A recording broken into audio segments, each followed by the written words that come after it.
చదువుకోవాలనుందక్క. నాన్నేమో పుస్తకాలు కొనమంటే డబ్బులు లేవంటున్నాడు. ఎవరైనా అడుగక్క. సరే చెల్లి, అడుగుదాం లేవే. అక్కడ ఒక అక్క ఉంది, ఆ అక్క చదువుకుంటుంది, అడుగుదామా? సరే అక్క, అడుగుతాను. అక్క. ఏంటి?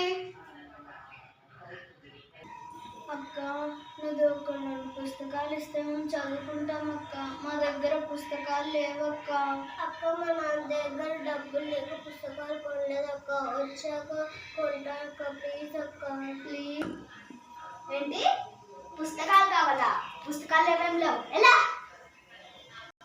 సరేలే అక్క, పద చెల్లి, వెళ్ళిపోదాం. అక్క, పుస్తకాలు. పద చెల్లి. ఏ చిన్ని, ఇట్లా